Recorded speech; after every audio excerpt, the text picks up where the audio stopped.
Fala galera, beleza? Bem-vindos a mais um História Direto do Forno e hoje com um assunto bem quente. No último sábado, dia 24 de agosto, fez 70 anos que Getúlio Vargas, ex-presidente do Brasil, deu um tiro no peito e entrou para a história. Vargas deixou muitas marcas no Brasil e o caso que envolve o seu suicídio, facilmente uma das maiores crises políticas que o Brasil já viveu, já foi muito bem detalhado nesse vídeo meu sobre o assunto. Hoje eu quero falar de outro caso que aconteceu um pouco antes do seu suicídio, o seu impeachment. Sim, quando falamos de impeachment, lembramos muito de Dilma, Fernando Collor, mas esquecemos que Getúlio Vargas foi o primeiro presidente a sofrer um processo. Mas será que ele foi culpado? Será que ele perdeu o cargo?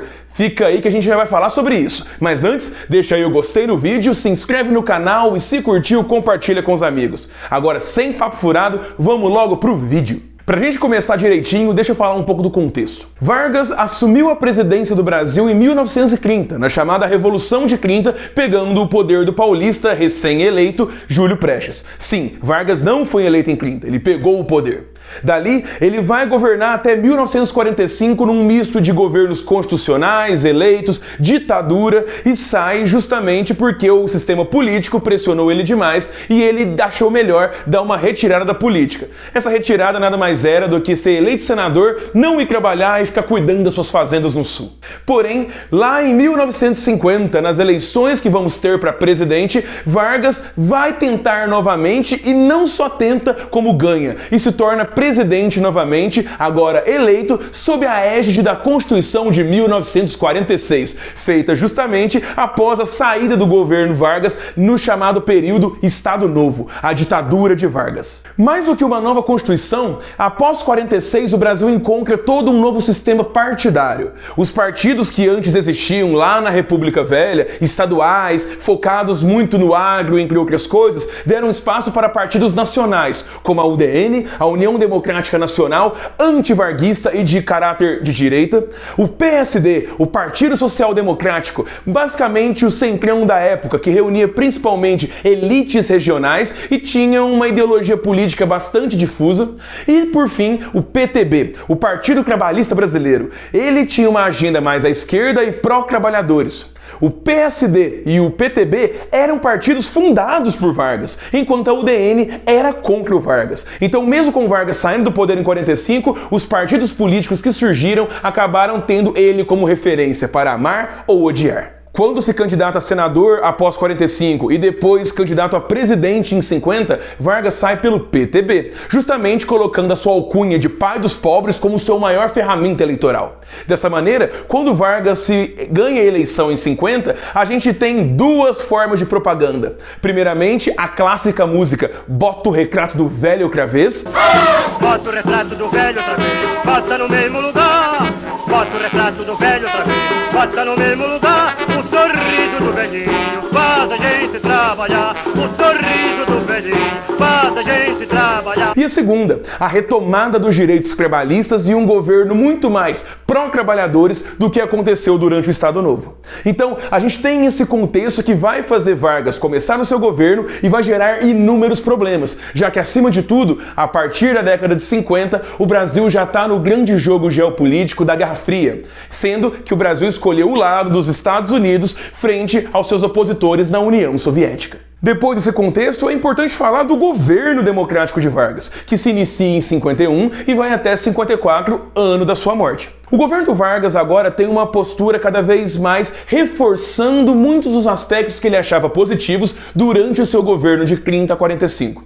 Então estamos falando da manutenção de um Estado forte, centralizador, o Estado promotor do desenvolvimento social, urbano e econômico, a cada vez maior impulsão do industrialismo brasileiro. Então o governo estimularia muito planos de desenvolvimento nacional focados na indústria, principalmente a indústria de base, além de que deveria ser voltada para a exportação. Além disso, note-se que vamos ter a criação de várias estatais estratégicas, como por exemplo a Petrobras, vindo da ideia de nacionalizar e estatizar o petróleo brasileiro, e assim como várias outras estatais que colocavam essa ideia do Estado como promotor da economia brasileira. Junto a isso, vamos ter também toda a manutenção de políticas trabalhistas, com novos direitos sendo estipulados, ampliação do salário mínimo, assim como como uma grande parcela de trabalhadores ligados ao governo lutando por seus interesses. A ideia do Vargas sempre foi de conciliar classes. Então, ao mesmo tempo que você agrada os industriais brasileiros, no caso os patrões, você também agrada os trabalhadores. E isso fica muito claro quando ele vai nomear para o ministro do Trabalho um jovem político chamado João Goulart, que vai ser considerado um herdeiro político do Vargas, focando principalmente nessa campanha pró-direitos dos trabalhadores.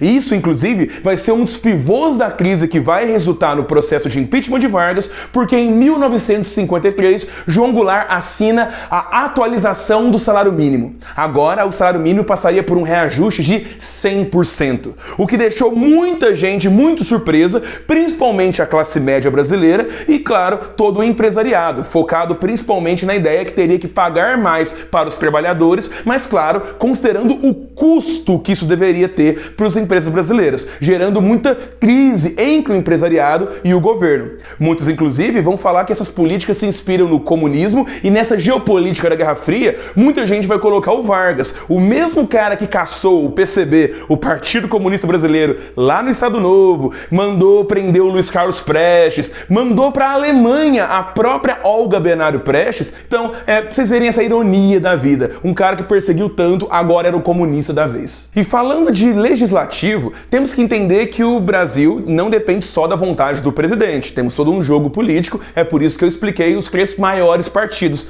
E eles não eram os únicos. A gente tem vários partidos pequenos que fazem parte do jogo político brasileiro. Só que é importante entender que o governo Vargas, nesse período, tem uma grande oposição da UDN, mas o PSD e o PTB apoiam em grande parte as medidas do governo Vargas. Claro que o PTB muito mais. O maior partido do Brasil naquele momento era o PSD, tanto que os presidentes do Senado, o Carlos Luz, e o presidente da Câmara dos Deputados, o Nereu Ramos, são 2 deputado e senador pelo PSD. Então se tem sim essa ideia de que o Vargas tem uma maioria na Câmara, e isso faz todo sentido para suas políticas, embora a UDN pressionasse muito, não só através do partido, mas principalmente através da mídia, tanto que a UDN vai ter o Carlos Lacerda, um dos jornalistas mais incendiários da República naquele momento, fazendo campanhas muito grandes contra o Vargas, principalmente num dos jornais mais lidos da época e com muita força local no Rio de Janeiro, então capital da República,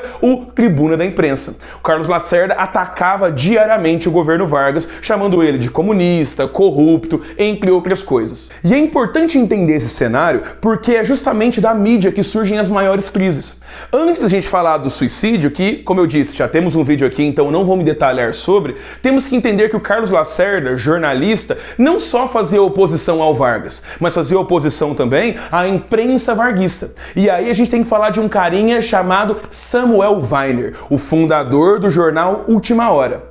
O Weiner, ele era imigrante que vai sair das terras que depois serão União Soviética, virar para o Brasil criança, vai morar em São Paulo, depois Rio de Janeiro e vai fazer uma agenda muito pró-trabalhadores e muito pró-Vargas, assim que o Vargas começa a estabelecer conexão com essas classes. O Weiner era do PCB no mesmo momento, inclusive, que, pasmem, o Carlos Lacerda. Sim, o grande opositor do Vargas e grande artífice da oposição já tinha sido comunista quando jovem.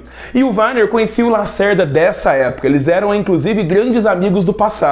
Só que nesse novo governo Vargas, essa amizade cai ao chão e Lacerda ataca muito o Weiner e o Última Hora, falando inclusive uma coisa muito polêmica, que Weiner tinha, para fundar seu jornal, ganhado o apoio político do Vargas, que, através dos esforços da presidência, garantiram um empréstimo poupudo para o Weiner fazer o jornal. A gente tinha esse empréstimo através do Banco do Brasil, com condições privilegiadíssimas de pagamento de juros. Então, Carlos Lacerda colocava no seu jornal que Weiner só tinha um jornal por causa de uma política varguista. Então, tínhamos ali um ataque à liberdade de imprensa e basicamente uma imprensa chapa branca focada em Vargas. Lacerda utilizava inclusive a primeira edição da Última Hora, que Vargas escreve a primeira página garantindo sorte e felicitações ao novo jornal. Isso de fato gerava muito bafafá dentro dos debates da época e Weiner e Lacerda cravavam uma guerra pública através de seus jornais. Já o Samuel Weiner falava o contrário,